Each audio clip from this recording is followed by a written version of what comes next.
Hello everyone, সবাই কেমন আছো? আশা করি সবাই ভালো আছো।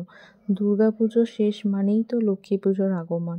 আর আমরা যেহেতু দুর্গাপুজোর দশমীর দিন আমি শ্বশুরবাড়ি গেছিলাম, তো শ্বশুরবাড়ি থেকে আসার পথে মা করলো কি, ওখান থেকে আসার পথেই মা বাজারে ঢুকে গেল, বলল আমি লক্ষ্মী পুজোর বাজারটা সেরে নিই। তো সেখানে মা লক্ষ্মী পুজোর বাজারটা সারতে বাজারেই নামলো।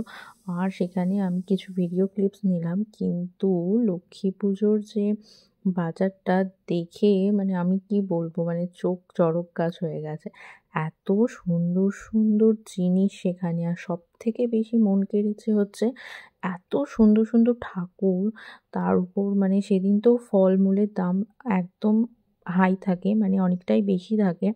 আর ঠাকুরগুলোকে যখন নিয়ে আসছিল, এত ঠাকুর দেখি, আর এক একটা এক এক রকম, এক এক রকমের সৌন্দর্য।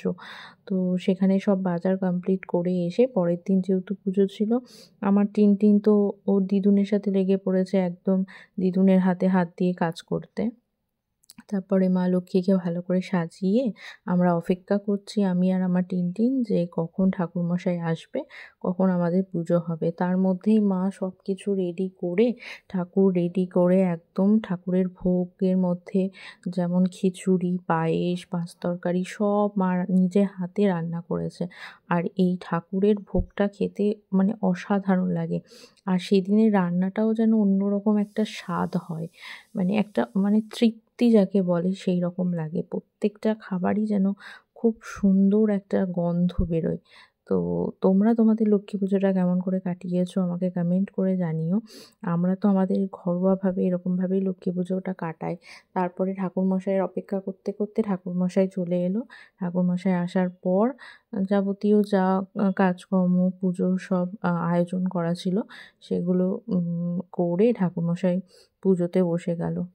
আমার টিনটিন আগে খুব ভয় পেত, মানে পুজো হলে ঘন্টা বাজলে বা শঙ্খ বাজলে ও খুব কান্না করতো, কিন্তু যত দিন যাচ্ছে বড় হচ্ছে, আস্তে আস্তে সব বুঝতে শিখছে, এখন খুব এনজয় করে ব্যাপারগুলো।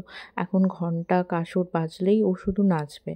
তারপর মায়ের আরতি হচ্ছে, মায়ের আরতি করে আমরা সবাই মিলে পুজোটা ভালোভাবে সম্পন্ন করলাম। তোমাদের ভিডিওটা ভালো লাগলে একটা লাইক